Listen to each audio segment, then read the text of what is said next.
right here on Channel 6. I'm yours, Gail Teixeira, representing the Parliamentary Opposition and the People's Progressive Party. This program on matters of public importance brings you information and discussion on issues and matters of concern to you, the Guyanese public, every Thursday between 12:30 and 1:30, right here on Channel 6. Before we get into the meat of the program, let me remind you, as always, of the telephone numbers you can use to call in, starting around 110. And that would be 225-0010 and 225-0008. And I must give you my apologies for not being here last week. Unfortunately, I was unable to come to the program. Well, let's talk about what's the latest thing that's occupying Guyanese every day. Other than the bread and butter issues and paying taxes and trying to stretch your money as far as possible, what's the other issue that's over our heads all the time? And of course, that is elections. Elections are around the corner. Do you realize that there are 95 days left for elections on March the 2nd? E-Day, March the 2nd, 2020, 95 days. Just in a hop, skip, and a jump, we'll be there. However, along the way, we have many hurdles to cross. On the November 14th program, we dealt with the information emerging from the first press conference of the chairperson of GECOM on November 8th, where it was announced that there were 16,623 transfers and 6,394 new registrants during the period of claims and objection, which went from October 1st to November 4th. So approximately 22,000, 23,000 were involved in terms of new claims and transfers.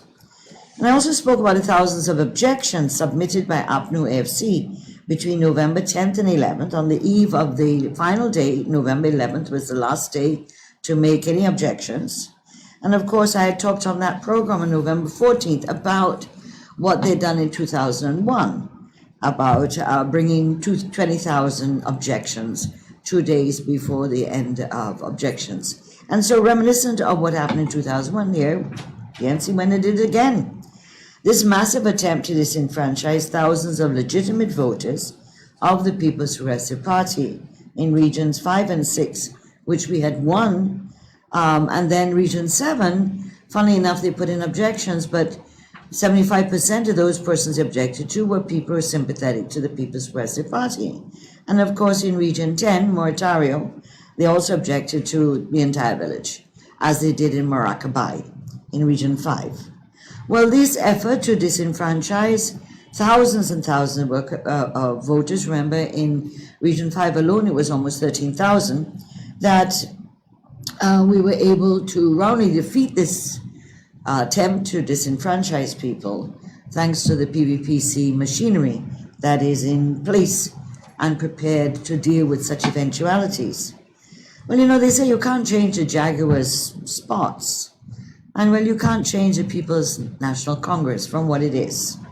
It hasn't learned over the years that democracy and democratic values and principles are what will build Guyana. In 2001, and then now again in 2019, the PNC APNU AFC plan is to use all sorts of means to try to remove legitimate voters. That is why you have this year 14 months delay following a no confidence motion to hold elections. And so the first thing, of course, is they want to hold on to power as long as possible. And secondly, they have time to reduce the number, to plot and plan, and to conspire as to how they can reduce the number of voters on the voters list. Well, they've had a lot of time. Remember, it was no less than Mr. Granger himself who referred to 200,000 incorrect entries on the voters list early this year. And this was used as his justification for the need for a new house-to-house registration exercise. This figure of 200,000 was so bizarre that even Lowenfield, the chief elections officer, under questioning stated that this figure was not based on his advice. He distanced himself completely from what Granger had pointed out. But the PNC appointed commissioners have repeatedly claimed over the last year that there are 20,000, 25,000, and even 30,000 national ID cards that are not collected. And they also claim that more than 20,000 and maybe as many as 35,000 were dead on the national database of voters. So I want to ask you, why does the figure 20,000 keep reoccurring?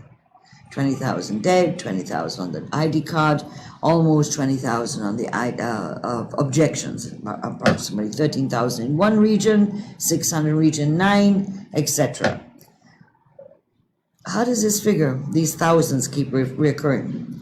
Well, basically, my submission is that the figure 20,000 is important to the People's National Congress.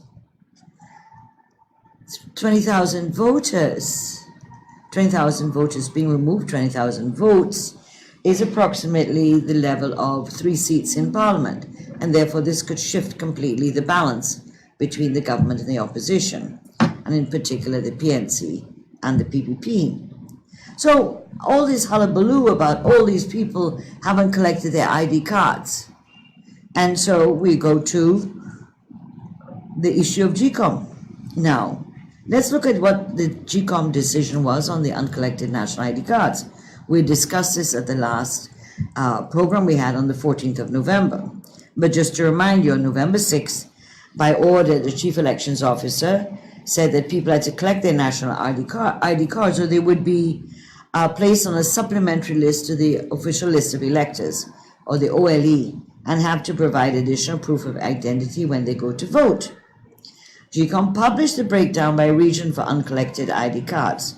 Totaling 18,000 ID cards were not collected, and the majority were in Region 4 and Georgetown. Now remember, in 2015, on the eve of the elections, Dr. Serge Valley, as the chairman of GECOM, pointed out there were 35,000 ID cards that were not collected before the 2015 election, and that ID cards were not required to be used for voting purposes. And so we have to remember that they pointed out there was this huge amount, and therefore these people should not be allowed to vote because they have not collected their ID cards. This was the first effort by the appointees of the government in the GECOM.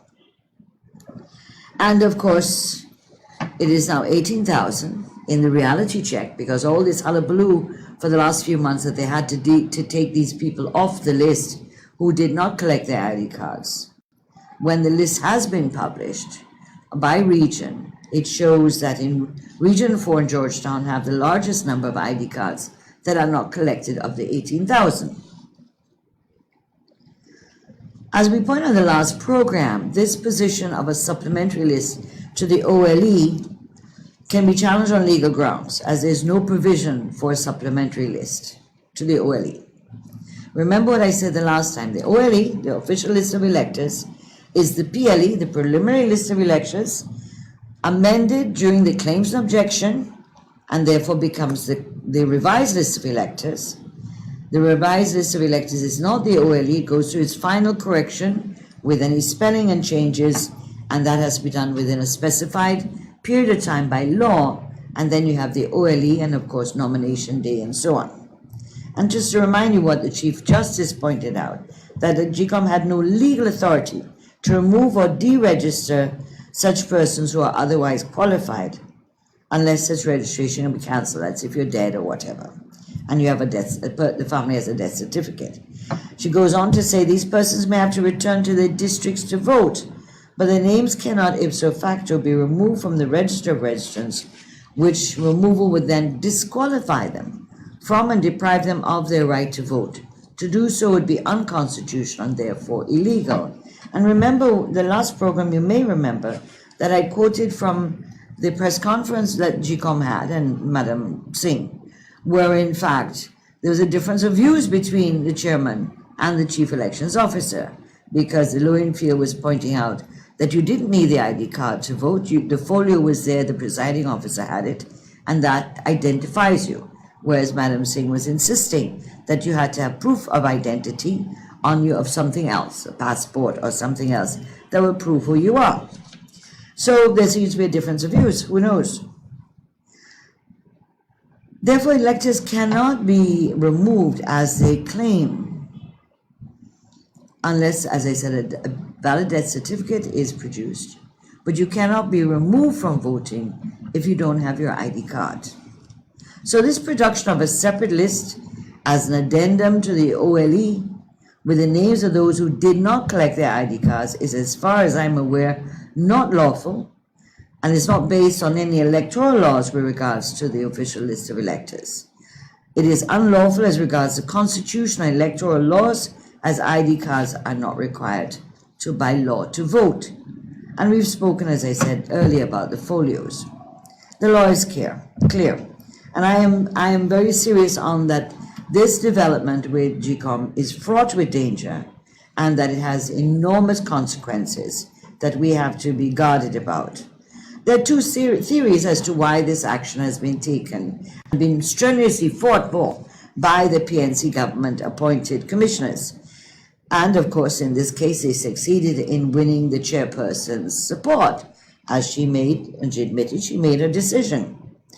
And we believe that this whole thing over the ID card is to create a situation or basis for challenging the results of the elections. And or, secondly, to disenfranchise thousands of voters in order to shift the balance of votes in their favor. We have to always remember that the APNU AFC won government with less than 1% difference with the PPPC. They only won by 4,500 odd votes, which is less than the number of votes you need for a seat in Parliament. And of course, you can't quarter a person or half a person to sit in Parliament. So clearly, they're then hell-bent up to now on trying to find ways to have voters being removed, and particularly those they want who they think are sympathizers of the PPP. But we believe that the first theory, this is to create a situation for them to challenge the election results after March 2nd, is probably a more viable of the two theories. Because clearly one of the problems that PNC has is that there are large numbers of supporters of the PNC who have not collected their ID cards. The GECOM decision has been criticized by the opposition-appointed GECOM commissioners, and in particular Cees Gunraj, explaining that in the past, presiding officers use their discretion to prohibit persons from voting. He goes on to say in the media that we've had instances where people were given tendered ballots, all kind of nonsense happening on election day, and it's all chalked up to a mistake. But if there's a deliberate ploy come election day to disenfranchise those persons, what course will be available to them after election day when their franchise would have been snatched away? In this case, attended ballots. Sometimes the presiding officer would give the person a tendered ballot to vote if the person is not the person who they say they are, or someone's come and voted for them before. Tendered ballots are not many in our elections since '92, but this is a way of giving the voter an idea, that satisfaction that they voted, but the tendered ballot is not counted. It is put separate in a separate envelope and never counted. And so that is something we have to be concerned about with this ID list. And so that is what we kind of wrapped up the last time, November 14th, and now today. Well, what have been the recent developments at GECOM this week? So you know that the GECOM, as I said, published the 18,000 names, and as of today, or as of yesterday, only 300 people have collected their ID cards. So you have to remember too, the 18,000, we're not clear if the 18,000 includes those who are 14 years and up. And in a number of the centers, there are more cards than that, because in some cases people have got new ID cards because they had replacements and may not have collected their cards yet. And so I'm not confident of the accuracy of the number 18,000, because I've seen for myself where the numbers are different from what is actually on the ground. But I have found cards of people, the names of persons on the cards living in other regions in the GECOM office of Bartica and Camarang. Yet they sit there, no effort is made to return the cards to the GECOM headquarters and have them sent to the relevant centers. Many of these people may have been checking in the regions for their cards and told repeatedly to return. I have found cards for Region 2, for Region 9, for Region 3, and for Georgetown, sitting in the two offices in Region 7. What are they doing there? And why must they be sitting there? Why can't the ROs take the initiative and return the cards so that they can send it to the relevant centers for those people to get? So, as usual, GECOM is incompetent, and I can't understand how a massive organization like that has been running elections at least for the last 20 odd years, seems to be unable to deal with certain basic things as servicing people and letting them have their ID cards and going the extra mile to make sure that they get their ID cards. But you have to remember what Mr. Alexander and Mr. Corbyn, Charles Corbyn, was saying over the last year. And then today's paper, it appears as if Mr. Alexander is doing an about turn on the issue of ID cards. Now, I said appear, I didn't say he is. And the Kaiser News carries an article on uncollected ID cards, not the issue. GECOM commissioner finally admits, and the real issue is verifying the status of non-responsive voters. So let me quote from the article because I don't want to get Mr. Alexander wrong and end up facing all sorts of issues. And so despite their names being published and letters being sent, less than 2% of the persons who were given a deadline to collect their identification cards actually turned up. So as far as I know, the deadline isn't up as yet. I think it's December the 2nd.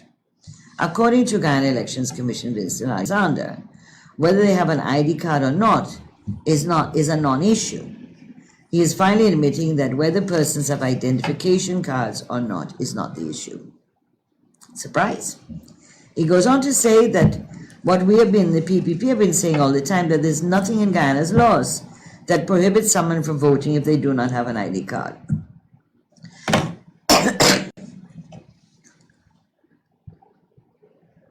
Alexander noted the issue is whether they're alive or not, and whether there's a chance their names will be used for fraudulent purposes.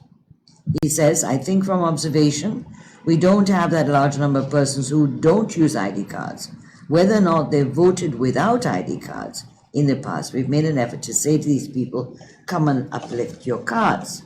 He goes on to say, non-response, one has to take as a problem, not merely that someone doesn't want to uplift their ID card. We've written to them and published their names. We're trying to determine these people's existence. It's not the ID card that's the issue. So, according to Mr. Alexander, it's your existence that's a problem, not the fact that you haven't got your card to vote. Slightly different issue about existence. Well, according to Madam Chief Justice, even if you're living abroad and your name is on the list and you are studying or whatever and you have the money to come home and vote on election day, that's your business and it's your right. It's your right to vote. So no matter whether the person's collected their ID card or not, in some cases the persons cannot come home just to collect their ID cards. And I've on this program pointed out over and over again the logistical nightmare of people in the interior having to efforts and costs they have to take to try and get their cards. When GECOM is the one that just finished a claims and objection and should have been able to take these cards for the relevant areas when they were doing mobiles in many of the interior areas, where they spent 10 to 12 days in some cases, in some areas, going village by village and landing by landing to give out, to get people to have claims and objections. But, as I said, initiative and whatever else you call it, doesn't seem to be working with GECOM. I personally haven't encountered one person on that list who has received letters from GECOM telling them to collect their national ID cards. Of 18,000 people, surely I would have found one of the persons in the 18,000 who got a letter from GECOM in the last, between November 6th and now, saying that they have a card for them at X place and they must come and collect it.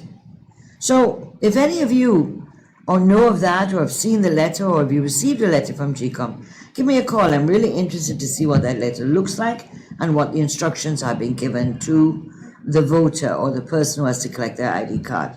But I find it strange that of 18,000 people, I know none of the 18,000 people who have received such letters. According to Alexander, there is a possibility these persons are dead or overseas and unable to vote. He admitted that there's no mechanism to take deceased persons off the list. Well, we've known that all the time.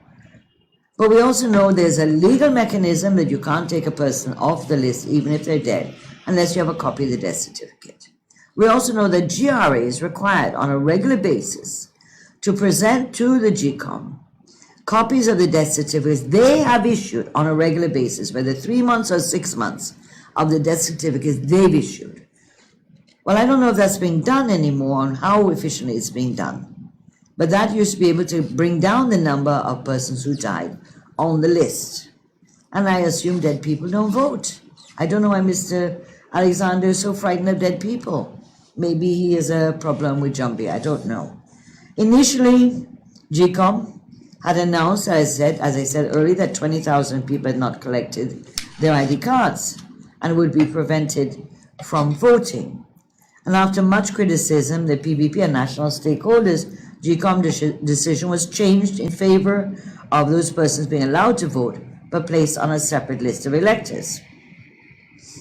So what is Mr. Alexander's problem now?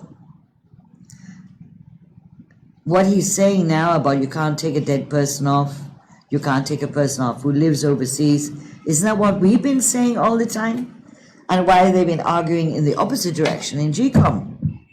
And isn't this what the Chief Justice ruled since August this year? He's like waking up from some kind of sleepwalking exercise or something. What made Alexander change his mouth? My theory is that they have observed that the largest portion of uncollected national ID cards is from Region 4, with particular emphasis on Georgetown. Maybe Alexander and the PNC, in their myopic and vindictive plan to try to remove legitimate voters who they think may be supportive of the PPP, may also by this very action impact on their own supporters who have not collected their ID cards. And maybe that's why there's backpedaling by Alexander on this issue.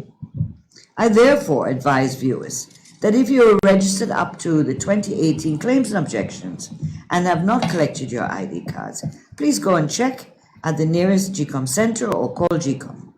Madam Chair, Justice Singh, said in her interview that they want to know that you're still alive. So could you send an email or phone just to say you exist? Well, I'm not sure how that works. I've never heard it working like that with GCOM, but who knows?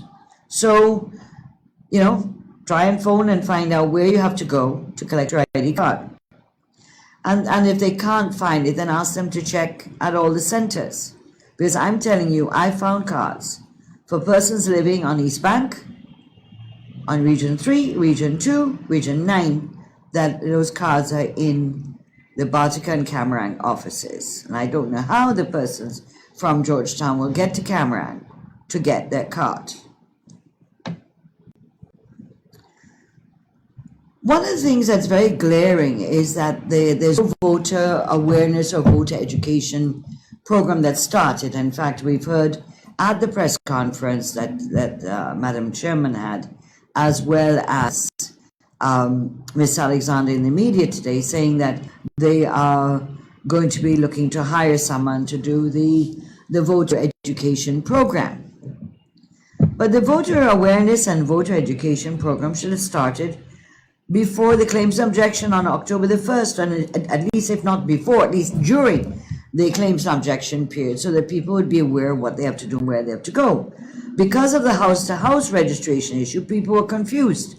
Up to the other night, I was shocked to meet a person who registered in the house-to-house and did not go and do a new registration in claims objection because they believe what GCOM told them, that they're going to get a new card and they're registered.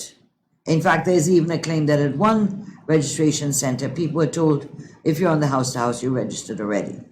And so this misinformation and lack of information by the voter is important, especially the new voters who are coming on board for the first time. So we're still waiting. GCOM has to go and hire somebody. So that means that in this period, there will be no voter education advising people about what comes next.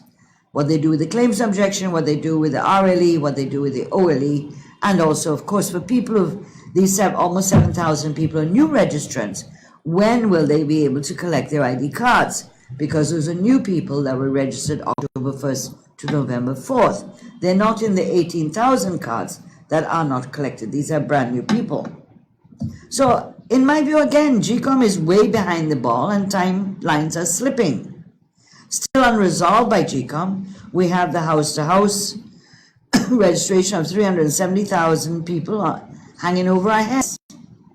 The media reported on November 27 that GECOM had again delayed making a decision on the use of the house-to-house until such time as certain anomalies are resolved. But what are these anomalies that were discovered and reported in the press yesterday? When they sent the persons who are registered, the documents and so on of persons who are registered in the house-to-house period, which is from 14 up. So remember, keep remembering the preliminary list of electors are those who are 18 as of December 31st, 2019. The house-to-house registration deals with those who are not 18 as yet and could be as young as 14. So 14 up. So house-to-house registration was not about registering voters. It's about registering those who are 14 up. So this was 370,000 persons who were registered in that period, and they were sent to a company called Gemalto, an international digital security company that has been contracted by GECOM in the past to cross-match the house-to-house data.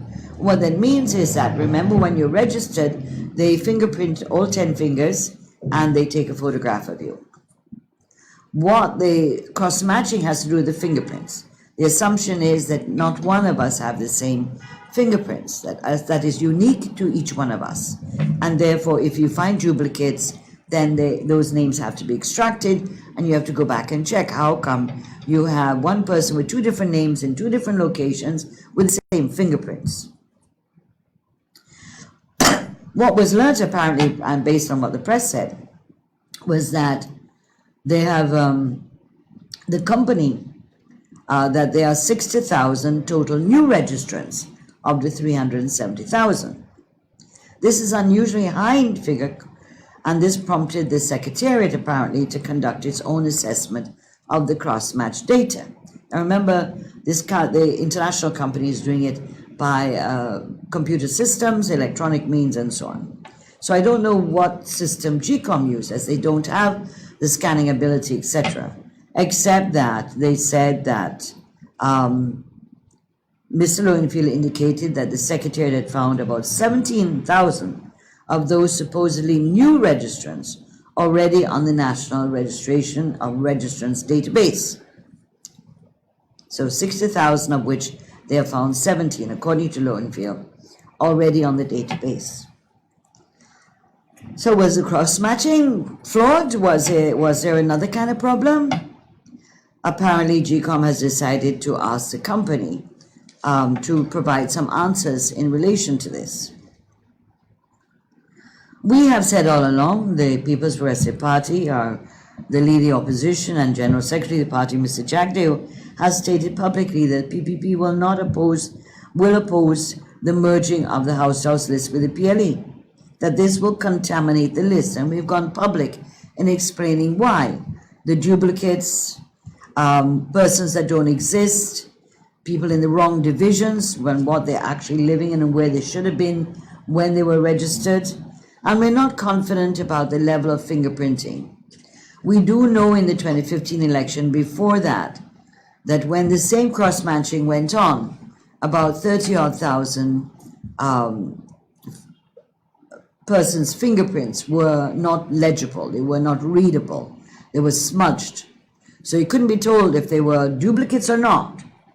And that GECOM should have rectified this situation since 2015 to go back to these persons and have them re-fingerprinted and the cross-match go through the system again. Of course, I doubt very much if that was done. And so you're not sure if in the report that's in the media, is it really about new registrants or people that they cannot validate in the process. We are not privy to that information from GECOM. But what is very clear is that we have been questioning the integrity of the data and of the house-to-house registration exercise. We have found in some places where They found men gathering around a parking lot, and they just registered them right there, whatever that address was. They didn't live there. Some of them weren't even from that area. They were from somewhere else. So they also did not do it correctly in terms of house to house. So we have very little confidence whatsoever in the house to house data being merged with the PLE to make up the official list of electors. And of course, so the threat of this still continues because GECOM has not made a decision. And the threat is real, although unthinkable, it is real. And we continue to hold the position of its contamination of the OLE. And so we must be constantly vigilant on this issue. But there are certainly concerns in terms of GECOM that there are major timelines, major things that have to happen, that the timelines seem to be, slipping badly. And that I believe firmly that GECOM should publicize the timelines that it's working with leading us to March the 2nd. So they're very clear on the dates of when the RLE will be ready, when will the OLE be ready, when will be nomination day, when do we have to do step by step the disciplined forces voting, etc. So that everybody is clear in their head, and hopefully no one will then try to interfere with the date of March the 2nd. So we have to be very, very vigilant, and we have to guard our right to vote as sacrosanct, as something sacred.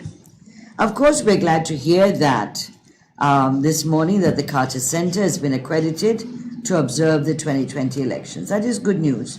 And we're still waiting for some of the public announcement of GECOM response to the UN offer of an international IT specialist to assist with the whole area of the database.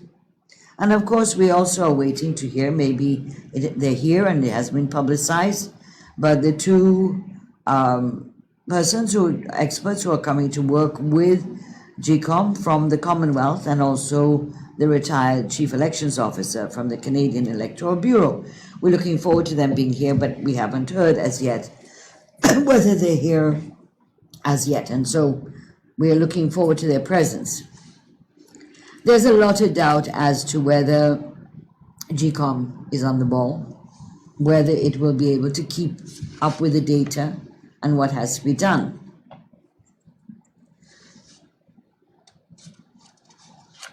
What is clear, though, is that were the GECOM to make a decision to merge the house-to-house and the PLE, this will cause a delay in the elections, or at least a delay in a shifting of all the timelines, which could possibly lead to a delay in the elections. Because clearly, if they create a new list, what does that mean? Are we going back to a new claims objection to go through that list to scrutinize it? Because that list is not what we've looked at. We've looked at the PLE. They did publish the house-to-house. There's been some work by us in the party, but I think the general public has not ignored that list. And so there has to be public scrutiny, not only by the political parties like ourselves, but by the voters themselves. And so there cannot be a merger of the two lists and suddenly we have a RLE or a OLE without the opportunity to scrutinize this new merged list. And therefore, outside of what we're saying, that we do not agree with the merging of the two lists, that were the chairwoman to make such a ruling, because this is a tendency to make rulings, although GECOM is not a court of law. It is a constitutional body made up of 7 people who each have a right to their opinion and a right to vote.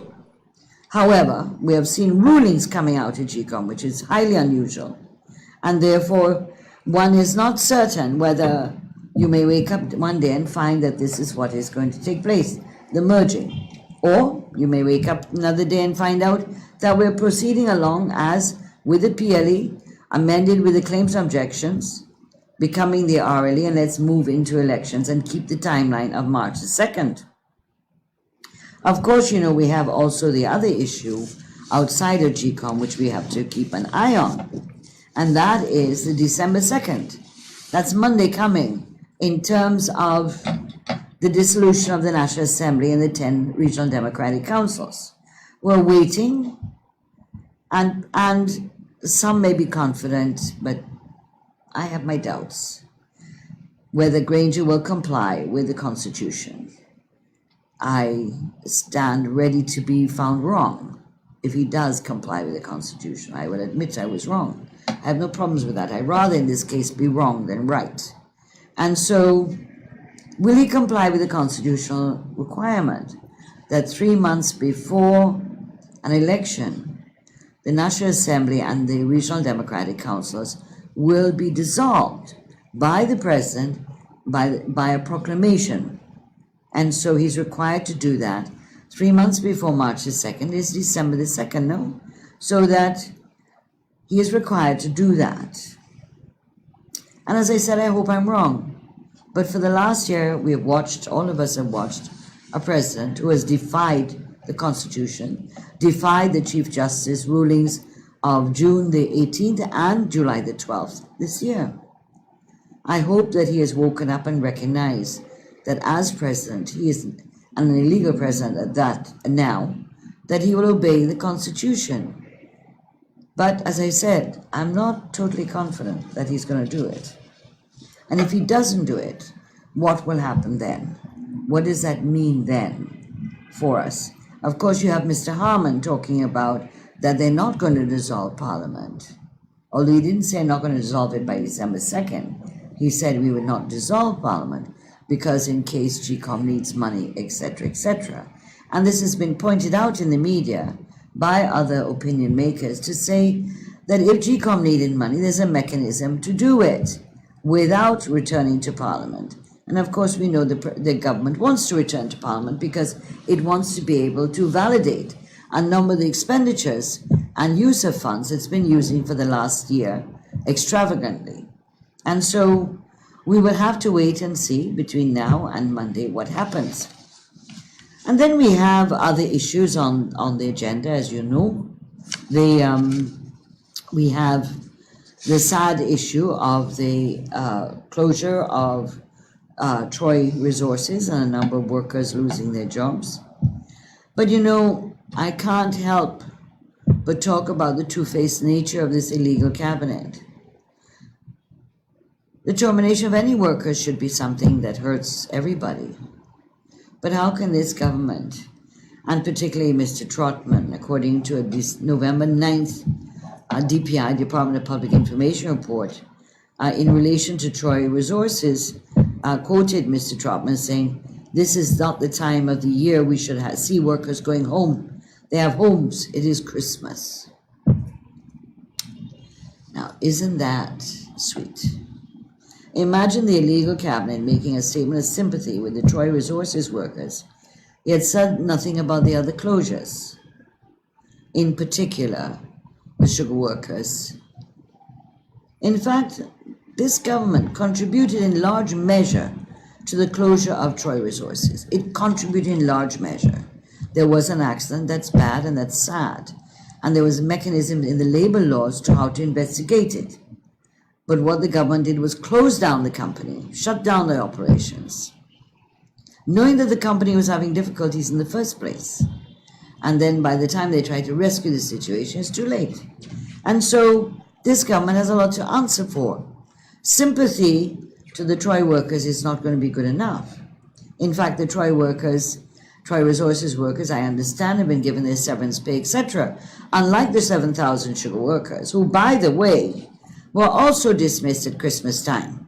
So we have almost 2,000 that were dismissed in December 2016 and sent home from Wales Estate, and this was just at Christmas time. Similarly, we saw them sending home nearly another set of several thousand workers, sending them home at Christmas time in December 2017 from Skeldon, Rose Hall, and East Demerara estates. And you know, we have to remember that on the December 7th, 2017, Starbuck News, there was a whole headline about Skeldon reeling after Kaisuko dismissals, and at the bottom of the page was a picture of President Granger, bottle feeding elephants in Nairobi, Kenya, completely disconnected from the travesty going on in Guyana. Well, the GAWU, the Guyana Agricultural Workers Union, are naturally miffed by all of this and disturbed that here the sugar workers not only were dismissed by the government now, not by a company, during Christmas time, both in 2016 and 2017, that they had to wait for their severance pay until 2018, the end of 2018, and there's still some who haven't got their severance pay up to now. And so we are sad about the Troy Resources workers. But we also say that don't other workers have homes too? Don't they count at Christmas time too? There are 30,000 people have lost their jobs under this government in the last 4 to 5 years. Don't they matter at Christmas time too? And the 7,000 sugar workers who lost their jobs and their families count too? And the number of public servants who lost their jobs when this government came in, don't they count too? And so this is all a demonstration of the government's double standards and really discrimination against persons they believe are not their supporters. Well, of course, we've talked about in the past, in the last few programs, the giveaway of our natural resources that continues unabated, the appointment of boards up to this week. There have been official gazettes appointing boards of the government from January 1st, 2020 to December 31st, 2020. So despite the caretaker ruling of the CCJ, despite the fact that we're on the eve of elections, the government is proceeding to appoint as many boards as possible in this period. Some that they have actually took 2 years to appoint, the GPL board and so on. And there was no confidence motion at that time. Now that they are hurriedly filling all the boards, filling it up with a lot of their people, their cronies, etc. So as I'm sure they're preparing for, if they lose, they will still try to have control over these boards.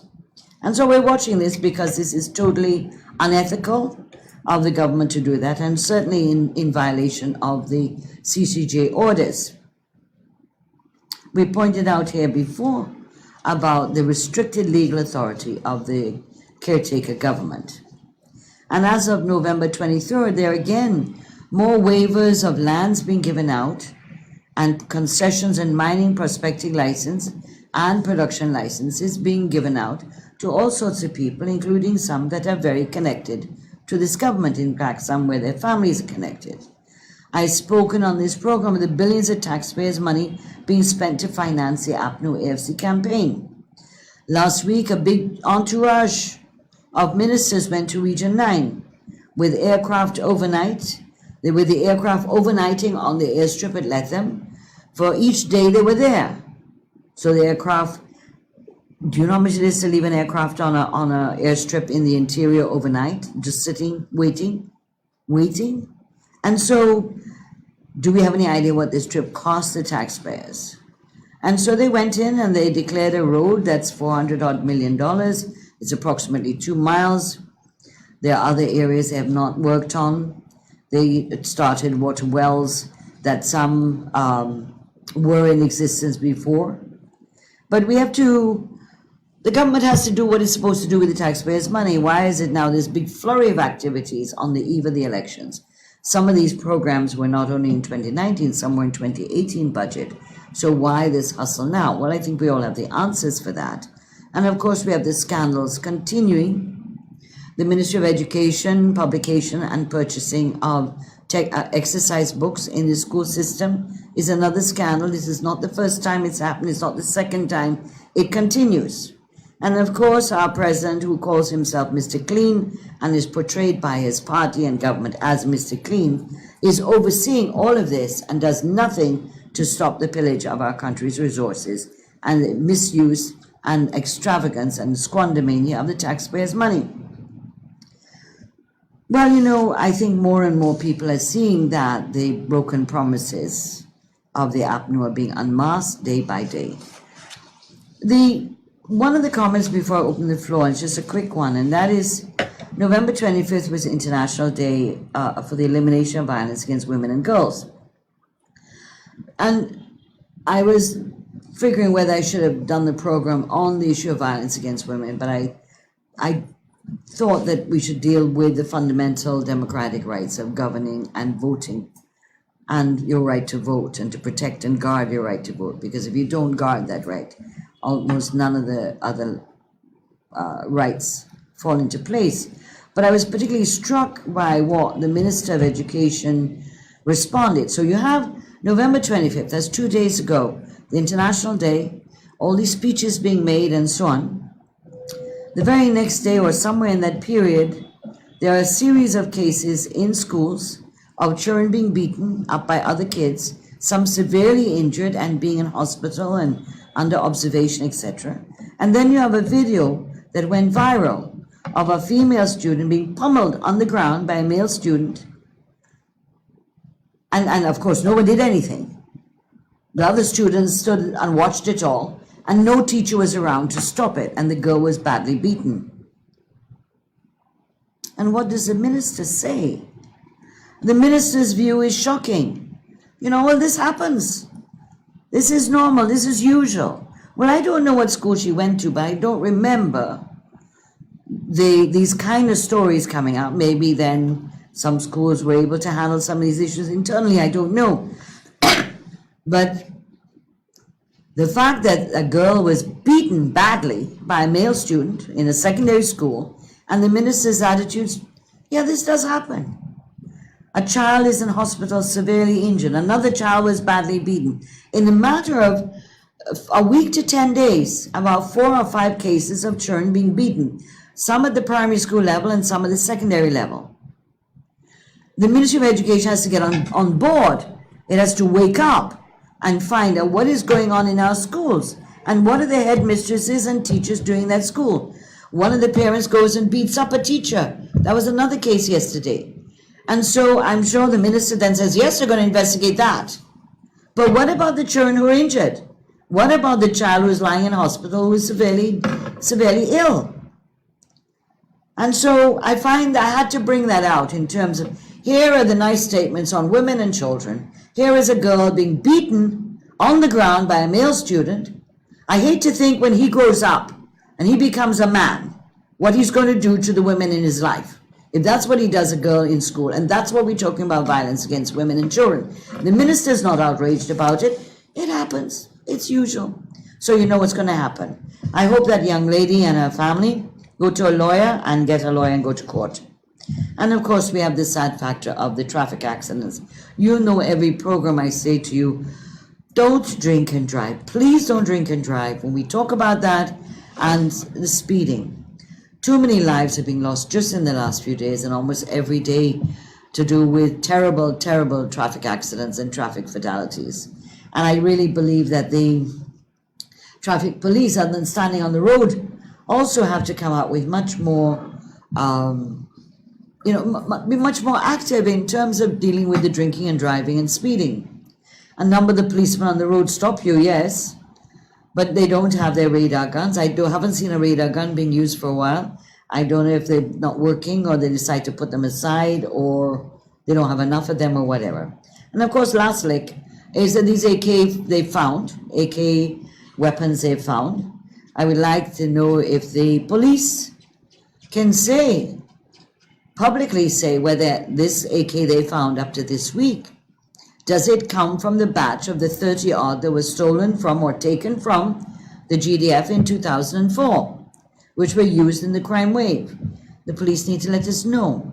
Are these the same AKs that were missing since 2004? Anyway, I've had a lot to say and I'm holding you back. So let me open the floor to allow you to speak. Good afternoon and welcome to Matters of Public Importance. Good afternoon. Yes, good afternoon. I'd like to talk about the fingerprints that they did on the when they came to register. Yes. Guyanese will know about fingerprints, right? Because most of them, half of the Guyanese, or more maybe, have gone in the American Embassy and see how they did the fingerprints. But when they came to my house, the girl she hold your hand to do the prints. And when the prints are finished, it filled the spot. It looked like 3 prints there. It looked like what? So I'm asking the girl, how are you going to read this print? And I'm telling her I really like the print because this proves that who you are. Nobody can doubt that who you are. But how are they going to read those prints when they roll it from edge to edge? We have done fingerprints before in the American Embassy. Yeah. Most Guyanese. And I know how Well, now to get any visa, you yeah. have to do fingerprinting now because Yes, of biometrics. and this one is rolled from end to end. And if they have a scanner to pick it up, they will never, ever able to pick that up. Because she took my hand and she rolled it from end to end, and she's been holding my hand tightly on the paper. And when it's finished, it filled the space. So that's one thing. They said what? Yeah, so I don't know how they're going to do it, if they intended to forward it. I don't understand, but that's one issue. So maybe GCOM will have to do it back. I don't know if they don't, all right, so if they don't if they doubt you at the polling station, would they have a scanner there to scan their fingerprint? No, they have to look at the photograph of you. Because the folio has your photograph and your fingerprint and your details. But it's the photograph they'll be looking at, not the fingerprint. The fingerprint is cross-matching, done for the database to see if there are duplicates and stuff like that. And as I pointed out, in a number of cases, GCOM has not done the fingerprinting properly, so sometimes they're smudged and therefore the scanners can't pick them up. Right. But on election day, what the presiding officer should have is a folio with your name at the correct list, and you then present yourselves and they will photograph you. Once it looks like you, you're allowed to vote. What I'm concerned about is a number of the presiding officers in 2015 had little green ribbons on their clothes, the colors of the APNU AFC, and who are very hostile in the polling station. Now, maybe this won't happen this time, but at the same time, a number of people could be given tendered ballots if the presiding officer feels that photograph doesn't look like you. I would like to ask your thought on what are we going to do? Because you yourself say you don't know. You've been highlighting all this. Some people idea is still where they couldn't find it. I mean, we have to do something about this. We can't wait until election day come and then you turn away. So what are your plans? We have to do it. I've been emphasizing this all along. We have to find a way. Well, we can't, nobody can collect your ID card except you. It's not for me. I'm not going to. No, I'm talking general. You, not you. I have to make sure that I'm not talking about you. I'm talking, no one can collect an ID card for anybody. Only the person themselves. So I can't go and collect a bunch of ID cards for anybody else. I can only go and collect mine if I haven't collected mine already. So that's one issue. Voters need to go collect their ID cards. If they're being pushed around by GCOM, they should come and report it to Freedom House so we can represent them at GCOM. There are also ID cards which we have said are in other centers for the wrong divisions, wrong regions, and I believe some of that information has been given to GCOM already. GCOM should be insisting that the ROs hand over those cards, the returning registration officers hand over those cards so the cards can be relocated to the correct centers. And people have to be aggressive in demanding their ID cards. If they go to GCOM and they feel they're being pushed around, come to Freedom House, come to the Office of the Leader Opposition, call us so we can take up your case. We're prepared to do that. And that's what we have to do now, not wait 2 days before election or the day of election and say, I didn't collect my ID card. There's nothing we can do then. But if you have a passport, you can use a passport, alternatively. Yeah. Birth certificate, I think. Well, I don't understand the birth certificate one because I bought once with my birth certificate because my ID was left in GT&T and I heard them saying I can vote with my birth certificate and I had to stand up and swear. So my name was on the list, so I got to vote. But that's probably you were given a tendered ballot though. All right. You weren't given a ballot that was counted. Okay. Okay, thank you. Okay, bye-bye.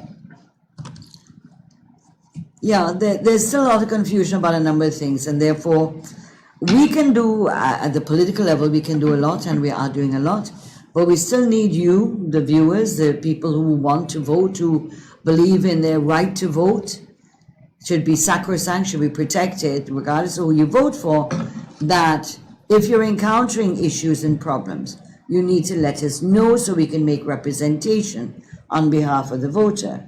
And of course, so it is important not to wait for a long time.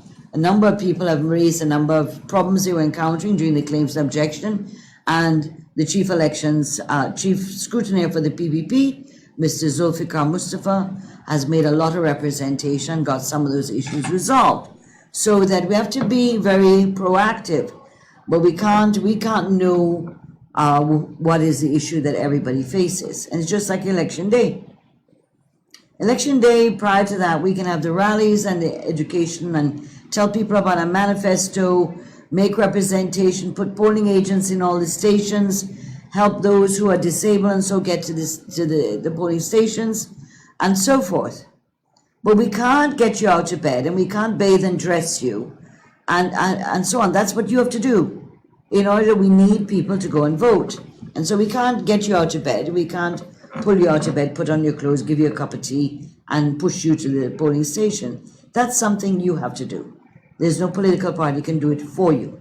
And that is an important responsibility of each voter to use their right to vote on March the 2nd.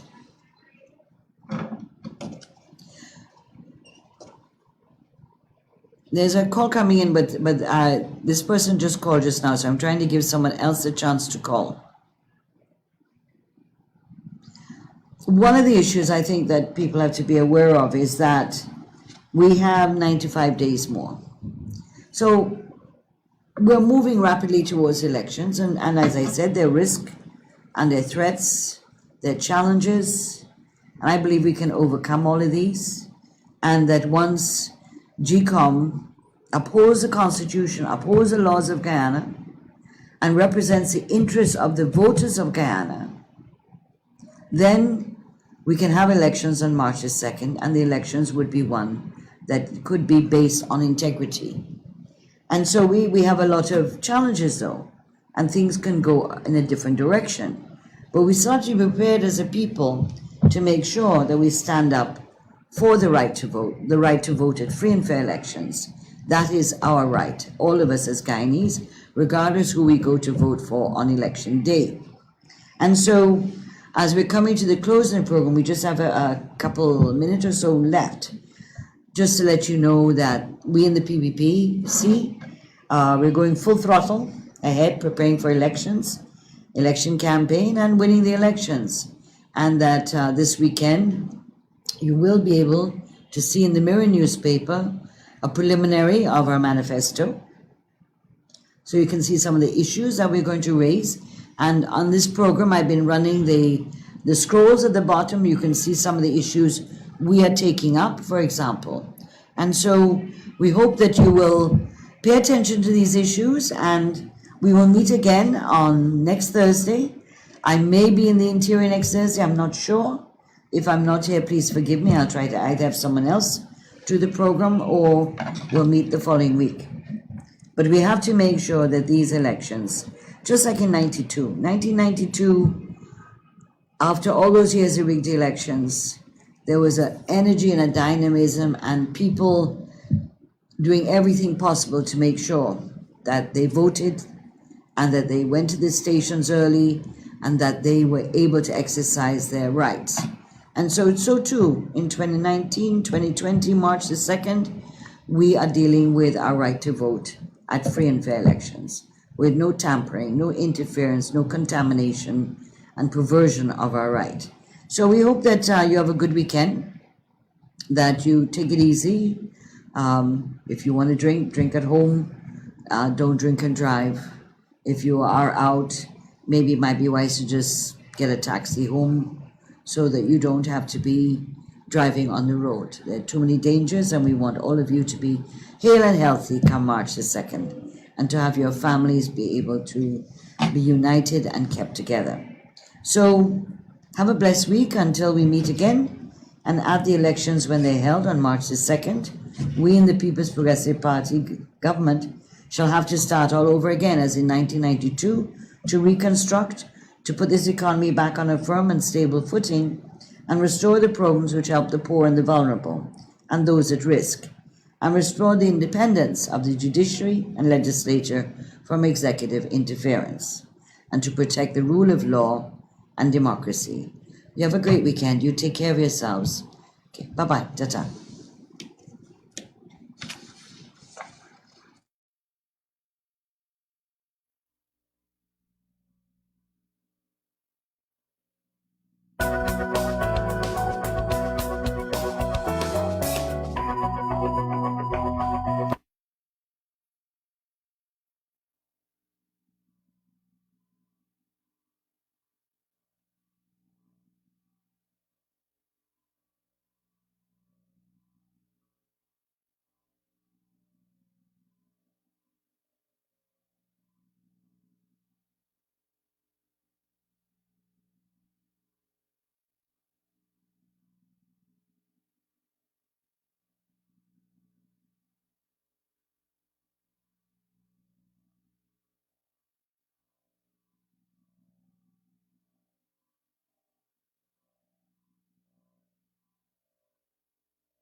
$15,000. I'll say that again.